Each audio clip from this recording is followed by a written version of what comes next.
They have nothing. They can't go in front of a judge with nothing. So they have to manufacture evidence. Fake it till you make it. Let's go to the transcripts first in Catherine Herridge's piece, because what happens? I believe in May, as this setup of Papadopoulos is happening, they get nothing. They get zero. They get squat. They do every background they can on Papadopoulos, and they have absolutely nothing, despite the fact that they're trying to set him up, because they need a reason to go to the FISA court to produce information. So I believe they then switch to Carter Page. They get desperate when they find nothing on Carter Page. So in the fall, basically in October, November, right before the election, what do? They go back to Papadopoulos and try to set him up again. And now we have the receipts of what was said. Catherine Herridge, be in the show notes. Please read this article, Bongino.com/newsletter. Sign up for my newsletter. I'll send you these articles every day. Former Trump campaign advisor denied campaign was involved in DNC hack and recorded conversation. Now, we already knew these transcripts exist, but we never had them. Listen to this crap. So they hit Page in May with a setup, a sting. The setup doesn't work. Remember the us line. Remember, the alleged Papadopoulos said the Russians tried to help us.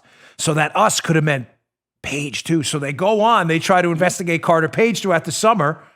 They get nothing on Page. They get desperate, Joe. So right before the election, they send another sting operative in, a human source, and record Papadopoulos, hoping to get him to talk about this Russian collusion. But that's not what he says. He says this. Yeah. Oh, boy, proof always kind of matters. This is the actual conversation from the FBI source in the fall with Papadopoulos. So the source says to Papadopoulos, you don't think anyone from the Trump campaign had anything to do with effing over at the DNC? Papadopoulos, no. The source, really? Papadopoulos, no, I know that for a fact. Source says, well, how do you know that for a fact? Papa D, because listen, I've been working with them for the last 9 months, the Trump team.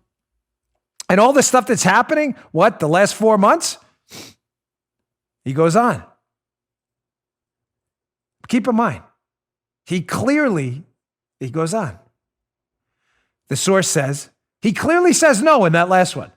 So the source says, but you don't think anyone would have done it, like undercover, insinuating there's collusion going on? Papadopoulos, no, I don't think so. There's no reason. He goes, first of all, it's illegal. Come on, to do that S word. Denial number 2. There can't be 3 denials. And I thought we were spying on this guy because we had evidence he was colluding with the Russians. But you have him on tape suggesting nobody's colluding with the Russians, including him. And this really happened. Yeah. These are actual transcripts. Let's go to part 3. Denial number 3. This is the same conversation. So this source clearly baiting him now, Joe. I mean, if this isn't a setup, I don't know what is. You think Russia's playing a big game in this election? Papadopoulos. Nope. Source. Well, why not? Papadopoulos. Why would they? The source. Don't you think they have special interests? Papadopoulos. Something like that? I don't think so. That's all bull. No one knows who's hacking them. Kind of exculpatory, isn't it? Man. I was waiting for you to say that. Kind of, a little bit, just a tad. It's like arresting someone for robbing a bank and getting them on tape saying they were on a trip to Mars when the bank was robbed, and then going to the court and suggesting you have evidence they robbed the bank. Folks, this part of the story is not complicated. Follow my arc, because I really don't want to confuse you. But this, again, this is explosive stuff. Yes. The arc is now clear. The Obama administration is spying on political campaigns, not just Trump's. In March of 2016, Trump says to the New York Times, I have a foreign policy advisor, Page and Papadopoulos, 2 of them. The FBI and someone says, wow, these guys have foreign contacts. Page with Russia and Papadopoulos travels around the world. I think we can get actual warrants to spy on these guys. They have no evidence these guys have done anything wrong at all. So if you have no evidence they did anything wrong, that's why you may say to yourself, well, if Trump mentions Page and Papadopoulos in March, what takes so long to get the Downer meeting going in May? Well, I'll bet from March to May, the FBI is trying to find a legitimate reason to interview Page and Papadopoulos or to spy on them. They're doing background searches. We used to do auto track checks, LexisNexis, business searches. I'm probably dating myself from my time doing this stuff. They don't have anything. It's not illegal to talk to foreign governments. It's not illegal to travel overseas. They have nothing. They can't go in front of a judge with nothing. So they have to manufacture evidence. Fake it till you make it. Fake it till you make it, bro. So May comes around, they get desperate. Someone goes, I got an idea. You know, Clapper just traveled over to Australia and talked to these guys. Maybe some of them will play ball with us. Let's get this Australian diplomat to talk to Papadopoulos and we'll get him on tape or something talking about Russians, and then we'll say collusion and we'll go and get a warrant. They try that in May. The problem is what happens in May, that meeting is thin gruel at best. No one even knows what was said, but the implication there is that Papadopoulos told him about Russian efforts to help us. The us matters. Why? Because clearly after that meeting, the FBI tries to get a FISA warrant on Papadopoulos and it doesn't work. Someone shuts them down, whether it's in OJC, the FBI, the DOJ, or the FISA court itself. The exact deets we'll find out. They shut them down. The FBI then has a meeting on August 15th.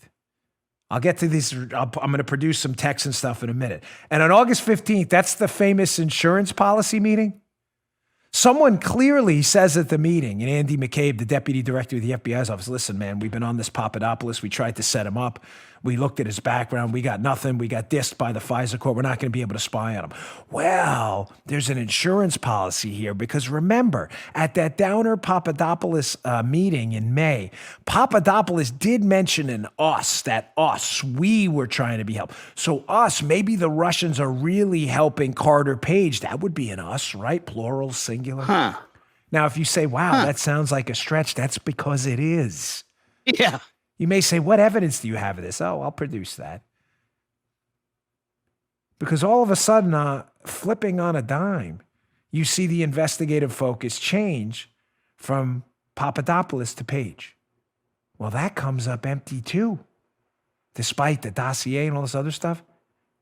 Hence, the need to go back out of desperation to get the other part of the us puzzle. Hey, we got nothing on Page. Let's go back to Papadopoulos. Let's set him up again. Let's send a spy in. But we now have the documents. We have the transcripts. And the spy not only got nothing, got, as Joe just appropriately indicated, evidence of Papadopoulos' innocence on tape. Conveniently left out in the FISA application to get a warrant. You just heard The Dan Bongino Show.